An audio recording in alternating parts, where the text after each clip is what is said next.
Well, thank you for being here today, for us to have the opportunity to update you on what we dealt with this weekend. This was a sobering case for us here at the Martin County Sheriff's Office, but we're thankful with how it ended. Let me start off by introducing who's here with me today. And to my left is Supervisory Special Agent Pete Angel from the FBI. He supervises the Fort Pierce office, which has basically the 19th Circuit plus Highlands County. To my immediate right is Captain Gavin Warner. He's the Criminal Investigations Division Captain. And then to his right is Detective John Paul Tillett. Not with me today, but I want to recognize them because they were crucial to this case. Our members from a cross-section of our Sheriff's Office. That is our Road Patrol Division, specifically the deputies working in Indiantown. Our detectives, and that's all of our detectives from our Criminal Investigation Division, and there's a lot of specialty units in there. Our dispatch unit, which was crucial in this case, and then our analysts, who also were key in this investigation. As already mentioned, the FBI was a huge part of this. The FBI was there on scene with us Saturday night, and they are responsible for investigating missing and endangered children. And then the United States Marshal Service, the Florida Highway Patrol, and the Georgia State Patrol were also instrumental in helping us recover these two young ladies. Timeline: at approximately 8 p.m. on Saturday night, our Road Patrol deputies in Indiantown responded to a call for service and learned that there were two missing females, a 12-year-old and a 15-year-old, that had gone missing a few hours earlier, they believed. That prompted them to start asking questions and start this investigation. And they learned through their investigation that the same day at about 9 in the morning, these same two girls had gone to a local park there in Indiantown, had been found by a family member, brought back to their home, punished, and part of that punishment was having two of their cellular devices removed from their person. The deputies also learned from the family members, who were crucial to this investigation and helped us a lot, that there was a potential suspect already in this case.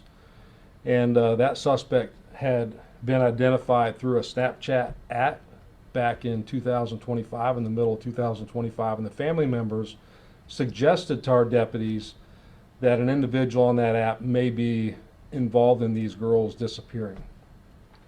The deputies got a hold of the digital device that these girls were using to communicate with that individual, saw that the Snapchat app was deleted holistically from the device, had the thought process to reload the device, and when they did, they could see a constant thread of communication between this individual and these two young girls, to include the suspect, who you see behind me, driving to Indiantown, Florida to pick these girls up and leave. At that point, our deputies that were on scene realized what we were dealing with. We were dealing with a type of abduction. I know these girls went willingly, but their age suggested that they had been taken and were probably being removed from our area. That didn't stop us, however, from searching Indiantown, local hotels, local areas, parks, and trying to find these young girls. Keep in mind, it was freezing, literally freezing cold in Indiantown that night.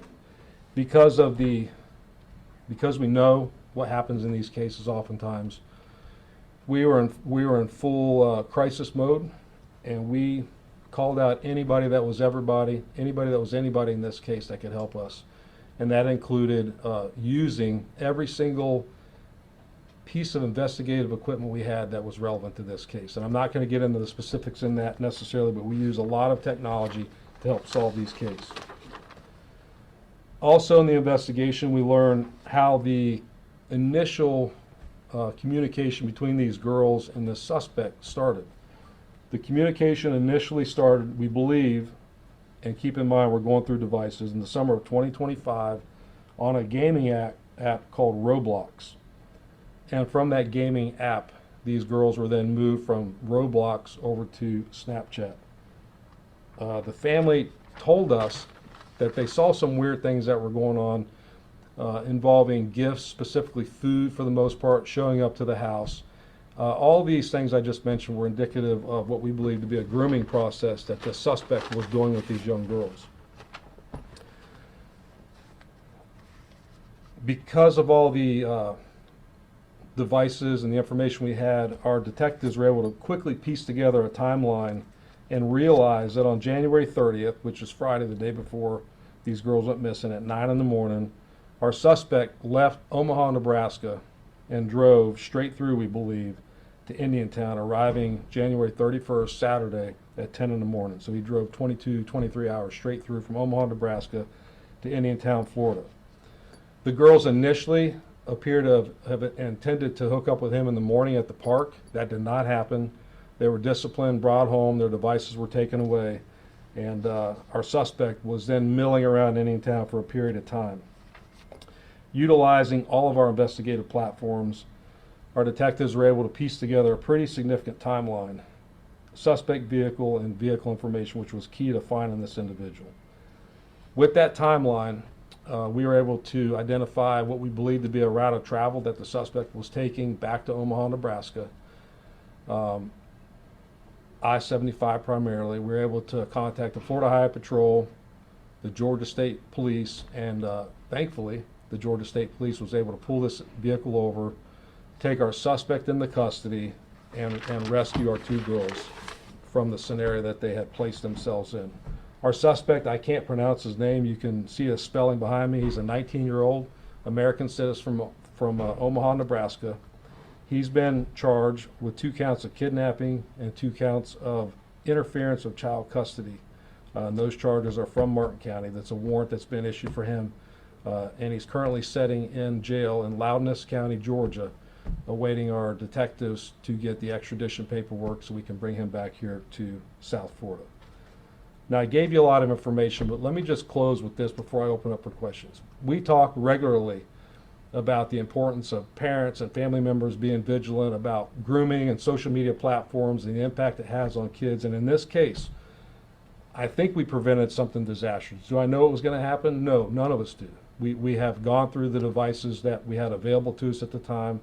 We've not seen anything explicit necessarily, but we know our suspect was repeatedly warning these young girls that he could get in a lot of trouble for what he was fixing to do. So he knew he was violating the law. And we know, had we not found those girls in a timely manner, had everybody here not kicked in the gear and found those girls, these girls would be at least in Omaha, Nebraska, missing. And we have a frantic family. The sheriff's office will be running full tilt along with the FBI and the other agencies I mentioned, trying to locate them. But we're thankful that we're able to get those girls, bring them back here. They're young girls, they're impressionable. I'm not trying to disparage them, but get them the help that they need, interview them, and figure out how we can help make their lives better, and then prosecute this suspect. Again, I don't know what he was going to do, but I can promise you it wasn't going to be something good. So with that, I'll kick it to you with questions, and I'll answer any questions that I can. So. Sheriff, what makes you believe that there was something, I guess, not dangerous and nefarious that he was going to do to these girls? So the question is, what makes me believe that something bad was going to happen to the girls? Well, certainly we know that nothing positive was going to happen. In the communications that we did see, there was romantic conversation. Again, nothing sexually explicit that we found yet, but keep in mind, there's a lot of work to be done. We're still going through those devices. We recovered his device, and we're doing search warrants on his device, so we'll see what was in there. But there's nothing good with a grown man coming into the state of Florida, removing 2 teenage girls, troubled teenage girls, and taking them to Omaha, Nebraska. One thing I didn't mention, the girls and him chatted repeatedly about how they wouldn't be able to be found in Nebraska. So 2 girls just mysteriously vanishing from Florida, ending up potentially in Nebraska. All types of bad things. You can imagine the bad things that could come out of that. Did you guys talk to the 2 girls, and what did they say? Like, why did they choose to go with this guy? So the question is, did we talk to the girls? And the answer is they're being talked to right now. So it was a process to get them back. Keep in mind they were 5.5, 6 hours from Indiantown. The family went up and recovered them, brought them back, and our detectives are currently with them right now. They've been with them for the last hour, interviewing them and trying to ascertain what all had taken place and what their rationale was. So you guys are trying to figure that out, I guess. I mean, the question is, are we trying to figure it out? And the answer is yes. And they may not give us the answer. Again, these are young, impressionable girls who might have thought this would just be something fun to do. But again, we're dealing with a grown man that drove all the way from another state, an individual they never met in person, picked them up, and we really don't know what he was going to do with them. Sheriff, are the 2 girls related? The question is, were the 2 girls related? And the answer is yes, they're sisters. Sheriff, just to clarify. So they originally went to the park that morning, but then they were brought back home by family, phones taken away. And then at what point do they start contact again with the suspect in order to then leave with him? So the question was, they were at the park in the morning. The answer is yes, they were at the park in the morning. Did they come home and get their devices taken away? The answer is yes, the family took their devices away. And then when did the suspect re-engage them in communication? And so we believe the suspect re-engaged them in communication pretty quick on a family tablet in the house. And part of that communication was, again, the suspect saying, I drove all this way, please don't leave me hanging. And another key part of that communication was he took a picture of himself inside of the Circle K store in Indiantown in the morning. That allowed us to start working, backtracking his movements. It allowed us to identify a car, allowed us to identify a good photo of him. We didn't know the name at that point, but it gave us a key part of our investigation, which allowed us to move rapidly. Again, girls didn't have phones when they were in that car, so it's not like we could use the parental Find My iPhone apps or any of those things. We had to use a lot of investigative resources that we had available to track that car down and arrest the suspect. So the two young girls, they sort of like snuck out of their house, I guess, to surreptitiously meet up with this gentleman? So the question was, the two girls snuck out of their house, and the answer is yes. Sneaking is probably the wrong word. They go out regularly, they just didn't come home. So they went out to meet that individual. Sheriff, two-part question. One being, did the suspect live alone in Nebraska, or was there anywhere that he was planning for the girls to stay with him, a hotel, his house? And then secondly, is there any indication that he has tried this with other girls in the past? So two-part question. One is, what were the living conditions that the suspect had for the girls, and then has he done this in the past? And the answer is we don't know the answer to either one of them.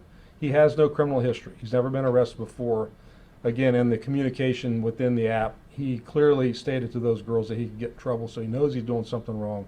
And then we are communicating with Nebraska. In fact, the FBI helped us the other night communicate with Nebraska and try to get more information about him, which we are currently gathering. So I don't know the answer as to the living conditions.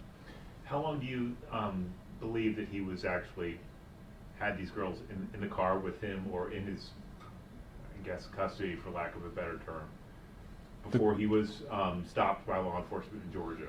So the question is, how long were the girls with him? And we're pretty definitive on our timeline. So at 6:45, we're convinced that he picked them up and was leaving Indiantown. 6:45, he's leaving Indiantown, and right around 1 a.m. in the morning on Sunday morning, the Georgia State Patrol was able to stop that vehicle just inside of the state of Georgia. So I'm trying to do the math that fast, 5 or 6 hours. 6 or 7 hours. So, Okay. What was that phone call from the parents like? What did they communicate to you about where they thought their daughters were? the question is, what was the initial phone call from the parents? And it was not a frantic phone call, but this was an engaged family. This was actually grandparents, godparents. A lot of support from the Indiantown community was at the house when our deputies arrived there. And they were extremely helpful once our deputies got on scene of trying to figure out where these girls were. Again, they remembered what happened in August. They were in the middle of the summer, thank goodness, which allowed us to go to the app, which allowed us to start tracking our suspect. And they really provided key information which allowed us to recover those girls. Initially, they weren't frantic, but as time went on and as they saw what was on on that iPad in their house, they became a lot more concerned, clearly. Sheriff, can you address the grooming issue? You said food was delivered to the house. Did it seem awkward? Is that some type of grooming for people like that? So the question was, can I address the grooming issue? And grooming can be in all shapes and sizes. In this scenario, this individual lived in Omaha, Nebraska, and was potentially just giving them little things that they needed, and just making them feel good about themselves. He complimented them through the app, called the older girl baby, referred to her romantically, and then sent her things. So that's all indicative of what we see in some of these other cases that don't end quite as positive as this, as these individuals progressively manipulate these girls to get what they want. And Sheriff, Roblox has made headlines for a while now. We've talked about it a lot, even with, when we talk about sex trafficking in Right. Florida. Is that something that you guys are seeing, this specific platform? And then what's the message to parents when it comes to online activity? So the question is, Roblox has been in the media a lot, and do we see that a lot? And the answer is yes. And what we're telling the community is there is no application online that's safe. No application online that's safe. Be it a gaming ad, be it Snapchat, be it something as user friendly as Instagram or any social media application. If you can communicate with somebody away from your house in the quiet of your own room, it could be a problem. So parents have to be vigilant. In this case, they were vigilant. In this case, they figured out in the middle of 2025 that something was wrong. They thought they shut it down. Thankfully, they remembered that and enabled us to quickly assemble our forces and make a case. Sheriff, just to clarify, when they got punished, when their phones were taken away, did the grandparents know then that they were communicating with this suspect? The question is, when they got punished in the morning, did the grandparents know that they were communicating? The answer is no. If they had their phones, we could have tracked them much quicker than we were able to track them. But the grandparents were just trying to do the right thing and punish them appropriately and then move on with life. But they had no idea that the suspect was actually already almost into Indiantown, ready to pick them up. You had mentioned that in 2025 that the family maybe became aware that they were talking to somebody online. Is that the case? Is that true? Yeah, the question is, did the family know in 2025? The answer is yes. And that was not reported to law enforcement at that time? Was it reported? No.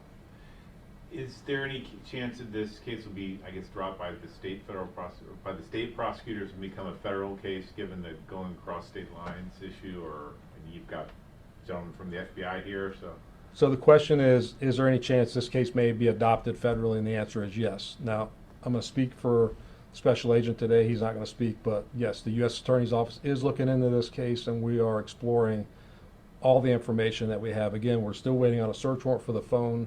We have not talked to the suspect. Georgia State Patrol had a peripheral conversation, but nothing of substantive value, and we're talking to the girls right now. So as this case, as it builds, we'll determine which direction it's going to go. When do you think he'll be extradited here? The question is, when do I think he'll be extradited? And I think by the end of the week. The answer is by the end of the week.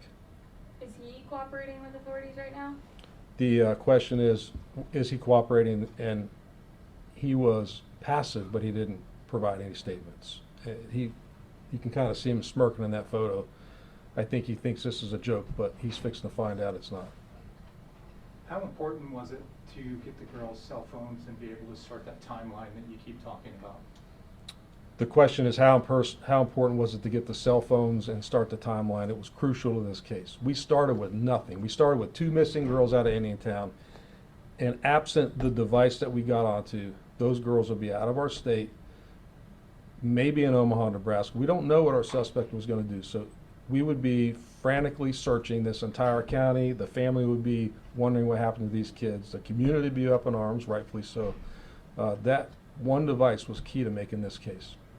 And Sheriff, both girls completely uninjured?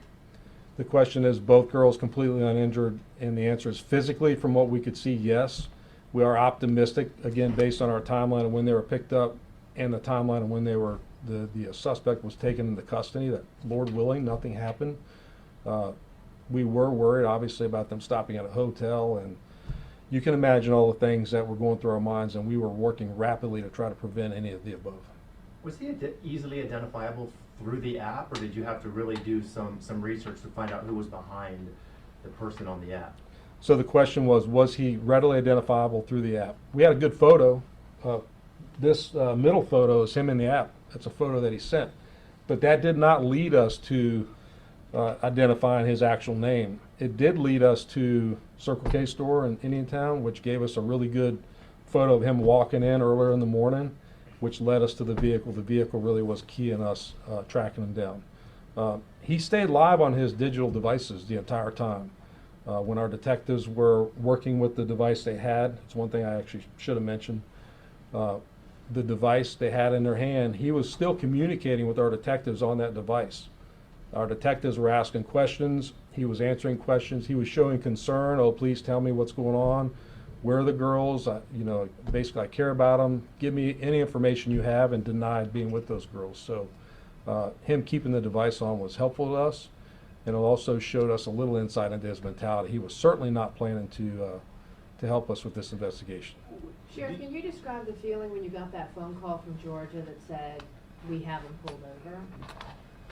The question was, what was the feeling when we got the phone call we had him pulled over? The answer is, we were all out there, and it was a helpless feeling. It was freezing cold, not that the cold mattered, but we were sitting there relaying information as rapidly as we could gather it, but we're still hundreds of miles away from where we believe the car was. So we couldn't fly there fast enough to catch him. We had to rely on other agencies. And we sent multiple locations to them. And when we finally got the phone call that he was stopped and the girls were safe, it was like we all decompressed. The family actually came out and hugged us. They were tearful. They were just elated that those girls were safe. And it was a great feeling knowing that we prevented something from happening, something tragic from happening. Sheriff, can you just explain that other surveillance photo that you have up there? Yeah, the question is, can I explain the other surveillance photo? So the photo to the far left is our suspect once he was taken into custody in Georgia. Photo in the middle is a photo that he took of himself and shared on Snapchat. And then the photo to the far right is when he walked into Circle K on Saturday morning before he actually picked the girls up. That photo on the right, we were able to backtrack the surveillance camera outside, and it had a good shot of his vehicle, which was pretty distinct. Did you say that, maybe I misunderstood, that your detectives were communicating with the, I guess, defendant while he was driving up? Yep, I'll clarify that. So Will's question was he communicating with the defendant? Were we communicating while he was driving? The answer is yes. So one of the family members took that device, unbeknownst to us, and was asking him questions about the girls. He immediately started denying and switched into this, oh no, I'm concerned, let me help you. And we see that sometimes. Suspects they're abnormally concerned and they want to help us solve their own case that they've created. And he was doing the classic, let me help you find these girls, please let me know what's going on, keep me posted, I'm worried. All the while he has them in his possession driving northbound on I-75. And your detectives, or the detectives, they weren't like they were using some ruse, like pretending to be a friend or something. They were saying, look, we're MCSO, we're trying to find these girls. No, not quite like that, Will. So the question is, did we identify ourselves as law enforcement? We're trying to find the girls. The answer was no. We were acting as if we were family members. And initially, the family members started that chat, and we finished it. And Sheriff, I think that the initial post that went on social media mentioned an Amber Alert. Did you guys ever get to the point of issuing that, or were they found safe before that was ever issued? So the question was, did we issue an Amber Alert? And the answer is, they were found about 5 minutes before the Amber Alert actually came out. We talked. We had a really good location of where they were. We were convinced they were on we knew they were on I-75. We knew he had a device. We knew if we sent an Amber Alert out any earlier, that it would actually alert him that we knew what his car looked like, we knew who he was, we knew where they were, so we chose not to because we thought we could actually catch him more rapidly without doing that. But we were getting to the point when he crossed the state line that we were getting a little more desperate.